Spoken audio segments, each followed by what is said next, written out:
એ કે પછી અહીંયા બધું કોણ કરશે? શેઠાણી કે આપણે નહીં હોય તો કોણ કરશે?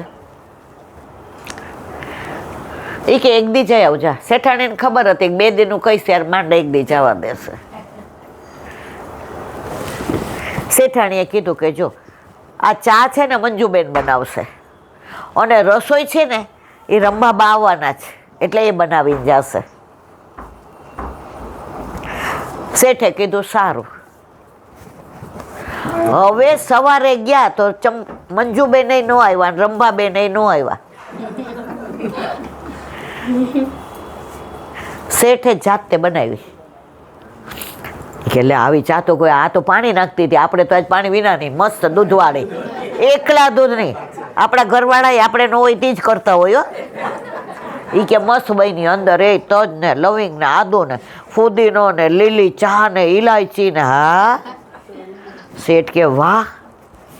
હવે બપોરે ઓલા રંભાબેન રાંધવાનું આવે. શેઠ કે કાંઈ વાંધો નહીં. ખીચડી પલાળીને અંદર આટલો બધો સૂકો મેવો,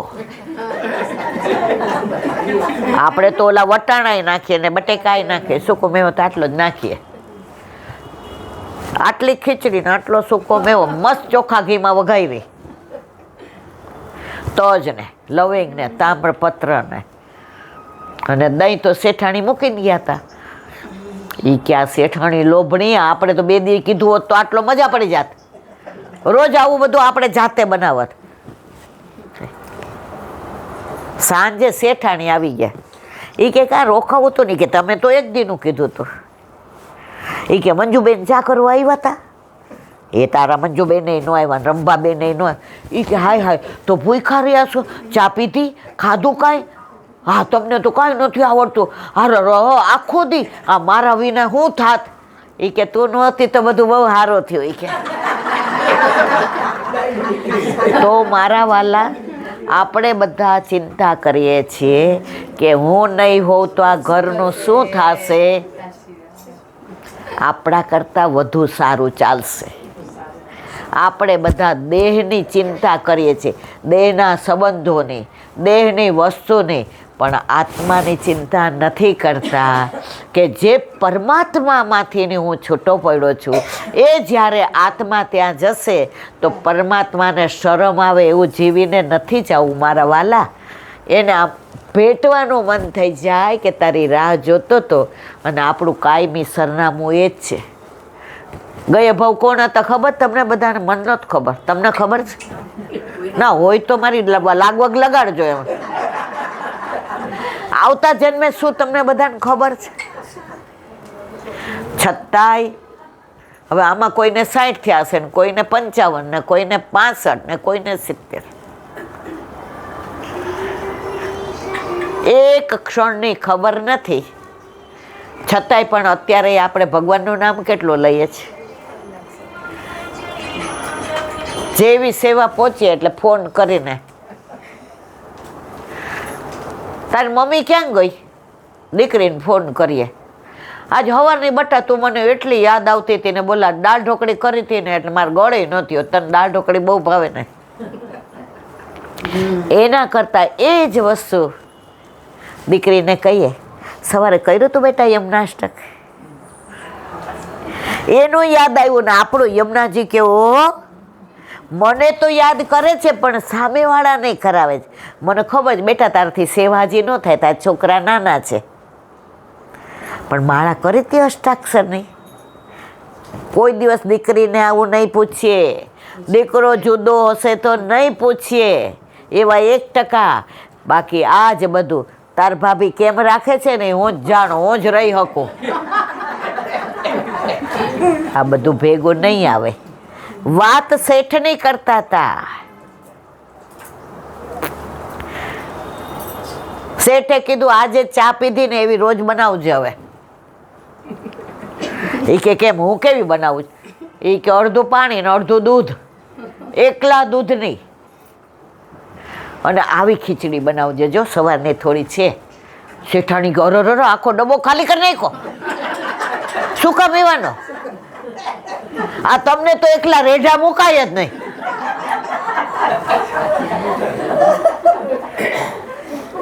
શેઠે એ દિવસથી સમજી ગયા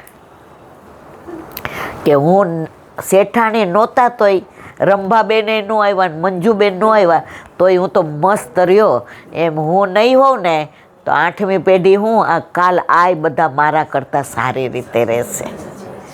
ખરું ખોટું? 16 દિવસ તો આપણે શોક પાડવાનો હોય ને, એમાંય આપણે 10 વાર પૂછીએ કે આ રોજ એનું ખાઈને કંટાળો આવે છે, આજ થોડું ભરેલું શાક કરું, એટલે તરત ઘરના કે હા આજે બુધવાર છે, આમે કોઈ નહીં આવે, જે કરવું હોય કર ને. આપણે જ હશું ત્યારે આજ બધાય કરવાના, જેના માટે આપણે આપણી જિંદગી, આપણો સમય વ્યર્થ વાણી વિલાસમાં વાપરીએ છીએ. એક છોકરો બિચારો માગવા આવ્યો, એટલે એક શેઠ ઝરૂખામાં બેઠા હતા. એ કે કાલનું કાંઈ ખાધું નથી, મારી બાને એટલો તાવ આવે છે ને તો મજૂરીએ નથી ગઈ. શેઠ કાંઈક આપો ને. એ કે કોઈ માણા ઘરમાં નથી. એ કે એક દી તમે માણસ બની જાઓ ને. સમજાયું બધાને? શેઠ નો સમજા. જેને પૈસાનો તોર હોય, પૈસાનું અભિમાન હોય, હું નહીં હોય તો શું થશે, મારાથી જ બધું ચાલે છે. છોકરાએ કીધું કાંઈ નહીં તો શેઠ અંદર કાંઈ ટાઢું પડ્યું હોય ને રોટલી બોટલી 2 આપો ને, હું 1 ખાઈશ, એક મારી બાને દઈ, બહુ તાવ બા. શેઠ કે કાંઈ નથી. શેઠ કાંઈ નહીં તો પાણી તો પાવ. એ કે ઊભું થઈને દે કોણ? છોકરો નજીક આવીને કે શેઠ તમારા ઘરેથી મને પાછો ન કાઢો, આ તમારા ઘરની રજ આપી દો, ધૂળ. શેઠ કે ઓય ઓય રજ દેવામાં શું વાંધો. શેઠ નીચે ઉતરા, મુઠ્ઠી ભરીને રજ દીધી. શેઠે પૂછ્યું તને રજ શું કામમાં આવશે? આપણે બધાએ જવાબ સાંભળવા જેવો છે. છોકરાએ કહ્યું શેઠ સાહેબ તમારા ઘરમાં કોઈને દેવાની ટેવ જ નથી, ધૂળ દેવા માટે નીચા વડાને ટેવ પડીને ધૂળ દેવાની તો કાલે ધન દેવાનું મન થશે તમને. તમે દેશો ને, જો ધનના 2 જ ઉપયોગ છે, કામ મૂકીને જાઓ અને સારા કામમાં વાપરી જાઓ. આપણી પાછળવાળા સારા કામમાં જ વાપરશે.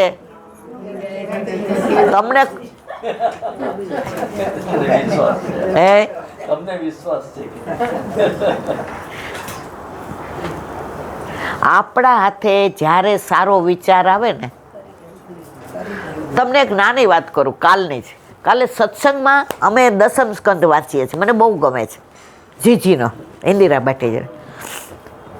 તો મારાથી સહજ બોલાઈ ગયું કે મારો મનોરથ છે કે અધિક મહિનામાં ગોકુળમાં, સાંભળ્યું તું બધાય? સાંભળ્યું તું ને? મારે ગૌશાળામાં આખો મહિનો 4 થી 6 આ દર્શન કરે, કારણ કે ઠાકોરજીએ બધી લીલા બાળ લીલા ગોકુળમાં કરી.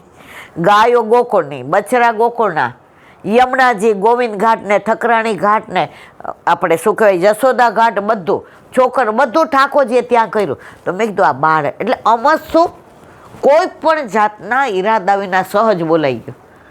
150 જણાના તો ફોન આવ્યા, મેં તો કાનમાં દુખવા માંડ્યું.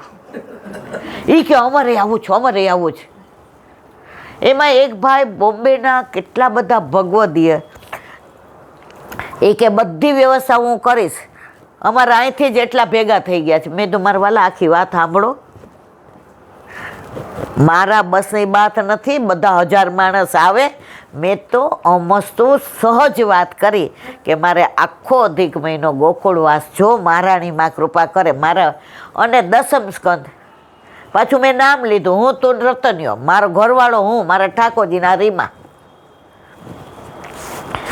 હવે આજે 500-700 તૈયાર થઈ ગયા. એટલે મારે અહીંથી વિનંતી કરવી છે યુટ્યુબના માધ્યમથી કે બાપા હું તો ખાલી મારે આ 4 જણા, પછી તમે ત્યાં રહેતા હો, ગોકુળવાસ કર્યો હોય અને ત્યાં આવો, એનો મને વાંધો નથી, પણ આ બધાયના બધી વ્યવસ્થાના એ ભાઈ તો કે બધા મારે ગમે એટલા પૈસા થાય હું વ્યવસ્થા, પણ બેન અમારે તો તમારું જ, મેં કીધું મારું હું સાંભળવાનું હોય, મને તો ઓલી બધી વાતું આવડે આવા પ્રસંગો બધાય, બાકી મારી પાસે કાંઈ. તો અહીંથી બધાને કહું છું કોઈ ખોટું ન લગાડતા, મારા બસની વાત નથી, 1000-1500 ત્યાં આવે, ગોકુળમાં રહીએ ક્યાં, એટલે હું તો ખાલી હું ને મારો ઘરવાળો મારા ઠાકોરજી રીમા 4 જણા, એટલે કોઈ પાછા બધા કેટલા જણના ફોન, કેટલો બધાને એમ થાય છે કે આજનો લાવો લીજીએ રે કાલ. હવે એક નાની વાત, પછી સત્સંગને વિરામ આપીએ. રાધાજી અત્યારે હોળીના દિવસો ને એટલે બધી આવો જ આનંદ આવે પ્રસંગોનો. રાધાજી પ્રભુને મળવા માટે એટલા ઉતાવળા.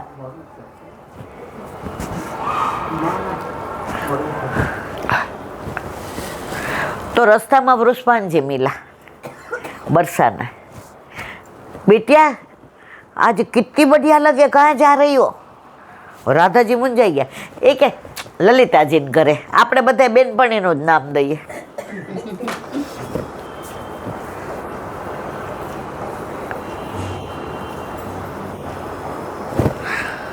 તો વૃષભાનજી કે ઊભી રે, 2-4 દાસીઓને મોકલું, તારે એકલા નથી જવું. રાધાજી ક્યાં દાસી આવે તો મારે જ્યાં જવું છે ત્યાં પડી સમજણ બધાને.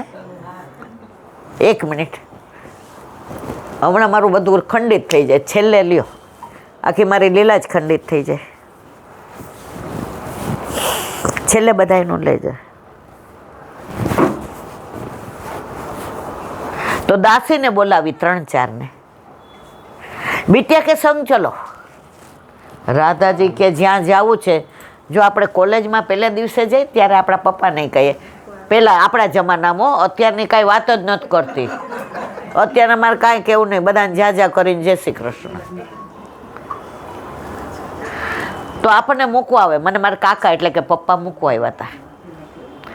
પછી પ્રેમ થાય ને એટલે આપણને એમ થાય કે હવે કોઈનું આવે તો થાય કે નહીં. એટલે રાધાજી કે આ દાસી કામની નથી, એટલે એણે ચારેયને કહ્યું, એ કે અમારા કોંકોણ છે ને એ બીજા પહેરાઈ ગયા છે, એટલે બદલાઈ આવ ને. એ ચારેય બદલાવા ગઈ. રાધાજી ધડ પગથિયા ઉતરી ગયા, પ્રભુને મળવા જાવ તો હવે બીક લાગી કે મારા ઝાંઝરનો અવાજ આવશે તો. એટલે ઝાંઝરમાં એમણે પોતાની ચૂંદડીનો દોરો કાઢીને બાંધી દીધો, એટલે ઘૂઘરીનો અવાજ ના આવે. હવે બીજા ઝાંઝરમાં તો ઉતરતા હતા ને સાંજનો સમય હતો, તો સાપ આવ્યો, સાપ. હવે રાધાજીએ જોયો કે સાપ આવે, તો સાપે વિચાર કર્યો કે એકમાં બંધાઈ ગયો છો ને બીજાનો અવાજ આવશે, તો એ સાપ વિતળાઈ ગયો. શેમાં? ઝાંઝરમાં. અવાજ આવતો બંધ થયો. અને રાધાજી પ્રભુ પાસે પધાર્યા, તો ઠાકોરજી કે અરે પ્યારી જू, ये सर्प मोको मालूम है फिर भी ऐसे ही चली आई. એ કે એકમાં દોરો બાંધો, બીજામાં દોરો બાંધવા રહો ને ઓલી 4 દાસી આવી જાય તો અહીંયા આવવાનું બને નહીં. તમને મળવાની, તમને સન્મુખ થવાની, તમારા સાનિધ્યની એટલી બધી મને આતુરતા હતી કે આ બીજા પગમાં જો સાપ ના વીંટોળાયો હોત તો ઘૂઘરીનો અવાજ આવત અને ઓલી 4 દાસી મારી સાથે આવત તો તમને મળી શકત. ये तो प्रेम की बात है उद्धो, बंदगी तेरे बस की नहीं है. यहाँ सर दे के होते हैं सौदा, आस की तेरे बस की नहीं है. પ્રભુએ કીધું હવે તો કાઢો. રાધાજીએ જવાબ સરસ આપ્યો, જે એકવાર મારા ચરણ પકડી લે છે ને એ પછી સાપ ભલે હોય પણ હું એને મારાથી ક્યારેય દૂર કરતી નથી. તો રાધાજી કોણ છે? સાક્ષાત વલ્લભ. વલ્લભના 3 સ્વરૂપ. આચાર્ય, જે અન્ય લોકો છે ને એને આચાર્ય લાગે, પણ આપણા માટે તો પૂર્ણ પુરુષોત્તમ. ગુસાઈજી એમના વલ્ભાષ્ટકમાં કહે છે વસ્તુતઃ કૃષ્ણ છે ને, કાંઈ ખોટું હોય કહેજો, મારી ભૂલ થતી હોય મારવાલા. અને સામનેજી સ્વરૂપ એટલે પોતાના નિજજનો માટે વલ્લભ સ્વામીજી પણ છે. તો વલ્લભ કે છે જે એકવાર મારા ચરણે આવે એને ક્યારેય હું છોડતો પુષ્ટિ માર્ગ અગાધ છે. એકવાર બે ભાઈબંધ હતા ને નદી કિનારે બેઠા હતા. નદી એવી સરસ આમ વહેતી હતી ને હમણાં જ વર્ષા ઋતુ ગઈ હતી એટલે નદીના જળ બધા આચરેલા.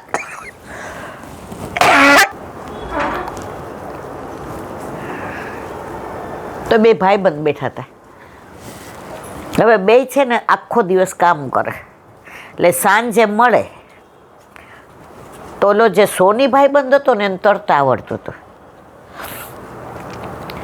અને જે પેલો વાણિયો હતો ને, વાણી આમે બીકણ બહુ હોય એટલે આ જેને આવડતું હતું ને તરતા એ આને એમ કે તું પડ, એકવાર પડ, હું તને એ કે મને તરતા આવડે હું તને બચાવીશ. એ કે પછી તને મારું વજન ન ઉચકાય તો અને મારા નાકમાં પાણી વયું જાય ને શ્વાસ ન લેવાય તો હું મરી જાઉં તો. ઓલો કે તને મારા ઉપર વિશ્વાસ નથી ભાઈબંધ, આપણે એ કે લંગોટિયા દોસ્તાર છીએ, આપણે હારે ભણ્યા સ્કૂલમાં, કોલેજ હારે કરી, આપણા મા બાપે શહેરમાં કમાવા જવા ના પડી એટલે બે અહીંયા હારે રહ્યા. તું તરતા શીખી જા, નહીતર ક્યાંય આવું થશે ને તો ડૂબતા વાર નહીં લાગે. વલ્લભે આપણને તરતા શીખવાડી દીધા છે.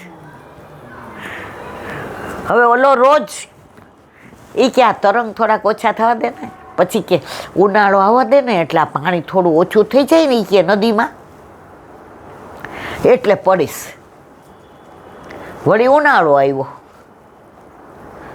એ કે લે હવે તો જોઈ કે પણ ઊંડી કેટલી છે આપણને ખબર નથી ને. એ કે નાચનારીનું આંગણું વાંકો. ઓલો કે આખી જિંદગી આવો જ રહેજે. એ કે તું સમજાવ ને કેમ તરાય, કેમ અંદર પડાય. એ કે આ કઈ ભણવાનું નથી, આમાં પ્રેક્ટિકલ કરવું પડે. એક દી દીધો ધક્કો, ઓલો એવી બૂમો પાડે અને આને જઈને બચાવી લીધો. તો આની અંદર છેલ્લે ભાવ પ્રકાશમાં લખ્યો છે કે આપણે ઠાકોરજી પુષ્ટ કરાવવાના હોય ને કોઈ કેટલુંય સમજાવે. મારા દીકરાને લગ્ન થઈ જાય એટલે હવે મારા દીકરાને ઘરે દીકરો આવે પછી હવે એને રાખે કોણ, હું જ ઝુલાવું ને. હવે સ્કૂલે જાય ને તો મૂકવા તેડવા એને બોલો મારો હેવાયો છે. ઠાકોરજી કે હાલો માં હવે તમારો ટાઈમ થઈ ગયો.